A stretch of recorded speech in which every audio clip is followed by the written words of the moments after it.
Os nossos cumprimentos a todos e votos de muita paz. Dando continuidade ao estudo que estamos fazendo do livro Os Mensageiros, por André Luiz, e a psicografia de Chico Xavier, nós vamos nos lembrar que há 15 dias atrás nós estávamos no capítulo Rumo ao Campo, e é desse livro Os Mensageiros, onde mostra o que? A necessidade espiritual que todos nós temos como espírito, né? E mostra também as nuvens de bactérias variadas que provocam as doenças físicas, mas também as formas caprichosas das sombras que promovem o desequilíbrio mental das pessoas. Então, essas sombras são as nuvens de larvas mentais que causam doenças à alma nossa, aqui encarnada. E o antídoto a tudo isso é o quê? A fé. A fé que proporciona a elevação, os pensamentos melhores. Então, isso é um antídoto, tudo isso forma o antídoto contra essa contaminação astral. E hoje nós vamos passar para o capítulo 41, Entre Árvores. Vamos à leitura desse capítulo? Decorridos alguns minutos, atingíamos pequena propriedade rural, povoada de arvoredo, acolhedor. Laranjeiras em flor perdiam-se de vista. Bananeiras estendiam-se em leque, enquanto o goiabal de longe semelhava-se a manchas fortes de verdura. A relva macia convidava ao descanso, e o vento calmo passava de leve, sussurrando alguma coisa através da folhagem. Então, é a imagem que está sendo descrita aqui, é do campo, né? Entre as árvores do campo. Aniceto respirou a longos haustos e falou: os desencarnados, embora não se fatiguem como as criaturas terrestres, eles não estão livres da pausa de repouso. Em geral, nossas operações à noite são ativas e laboriosas. Apenas 1/3 dos companheiros espirituais em serviço na crosta conserva-se em atividade diurna.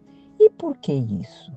Porque normalmente as pessoas, elas recolhem os ensinamentos, mas depois elas têm a vida física de trabalho e lá elas vão desempenhar o seu papel, o papel que elas estão recolhendo dos ensinos, a sua própria personalidade, a sua maneira de ser. Então elas vão desenhar a sua encarnação, na verdade, né? Durante a vida física, durante o período diurno. E voltando aqui à leitura, e notando-nos a curiosidade justa, sentenciou. Aí o Aniceto continua. Aliás, isso é razoável. O dia terrestre pertence com mais propriedade ao serviço do espírito encarnado. O homem deve aprender a agir testemunhando compreensão das leis divinas, e é o que dissemos, né? Então ele age sozinho.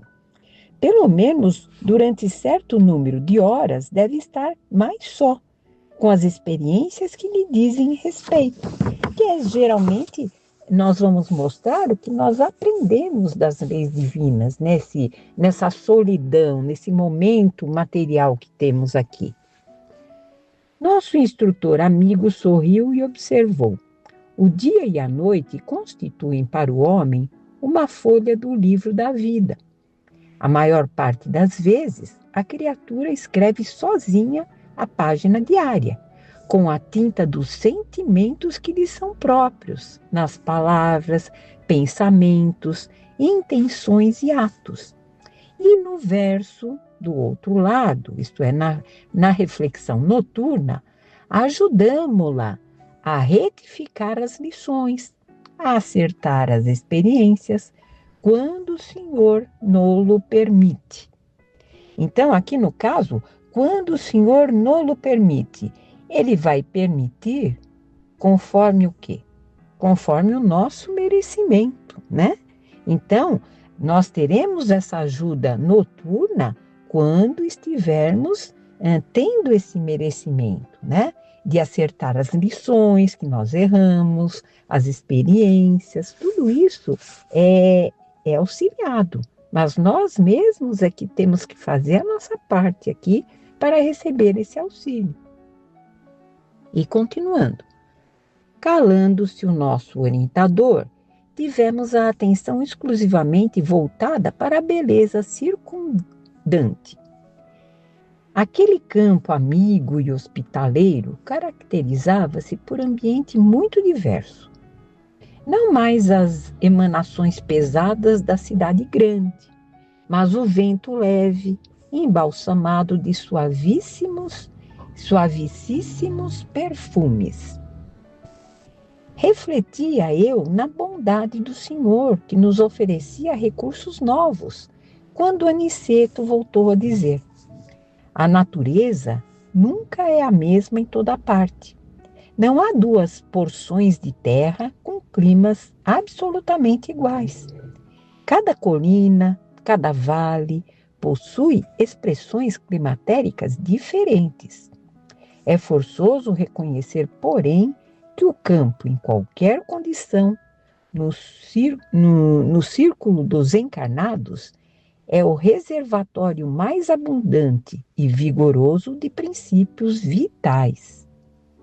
Em geral, todos nós, os cooperadores espirituais, estimamos o ar da manhã, quando a atmosfera permanece igualmente em repouso, isenta dos glóbulos de poeira convertidos em microscópicos balões de bacilos e de outras expressões inferiores. Entretanto, os trabalhos de hoje não nos permitiram o descanso mais cedo.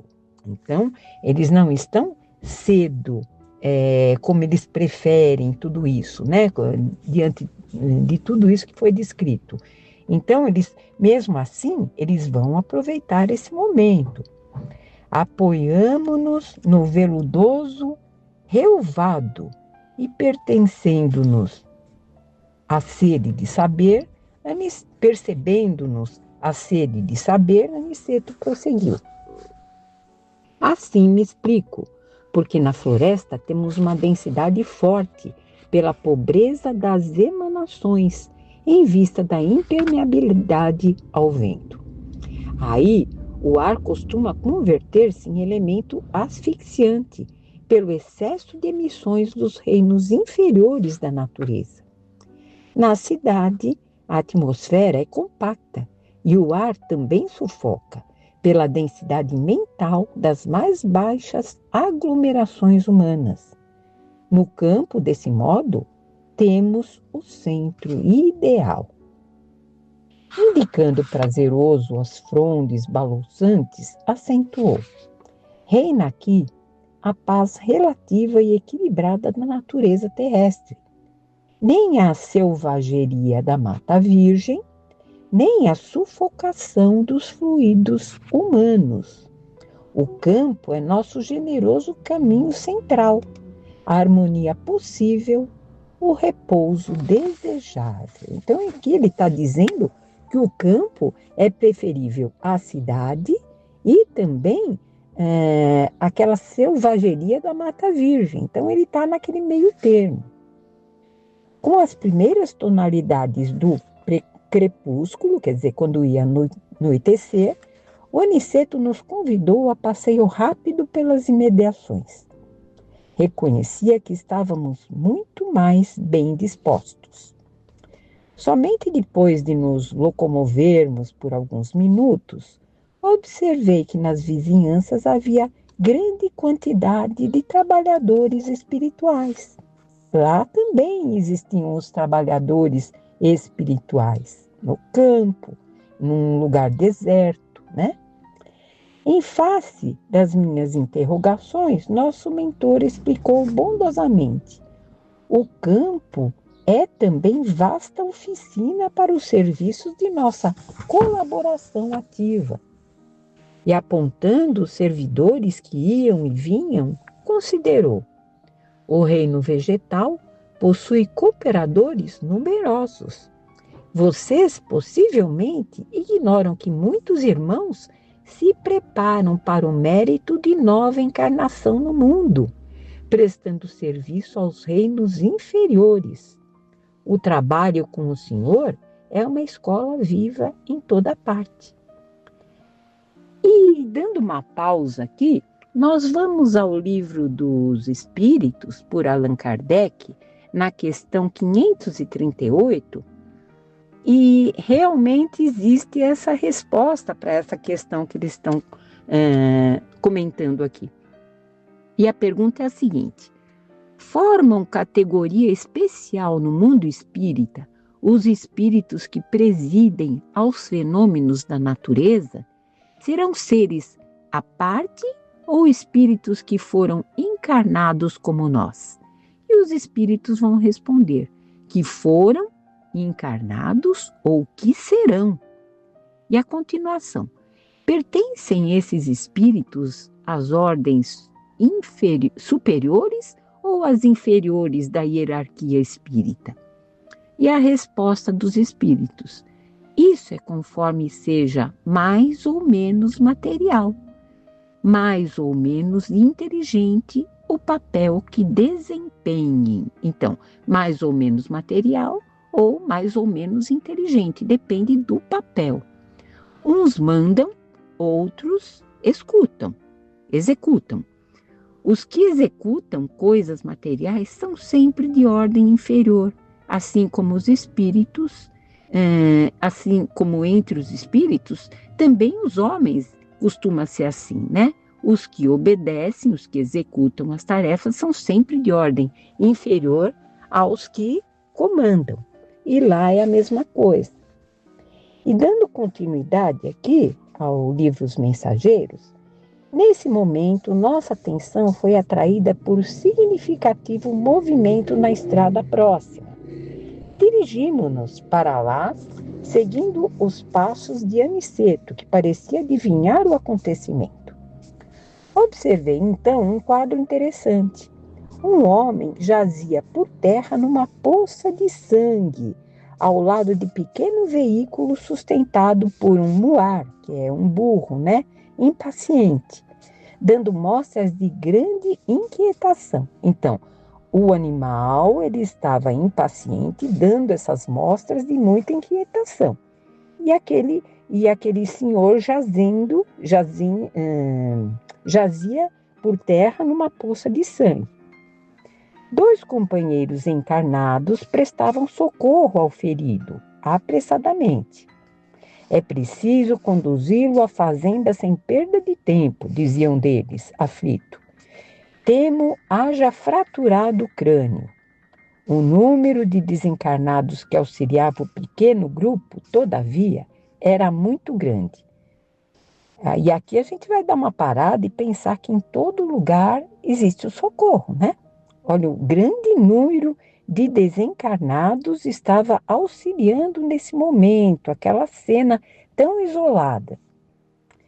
Um amigo espiritual, que me pareceu o chefe naquela aglomeração, recebeu Aniceto e a nós com deferência e simpatia. Explicou rapidamente a ocorrência. O carroceiro havia recebido um coice, uma patada de um burro, e era necessário socorrer aquele ferido. Serenada a situação, viu o referido superior hierárquico chamar um guarda do caminho, interpelando.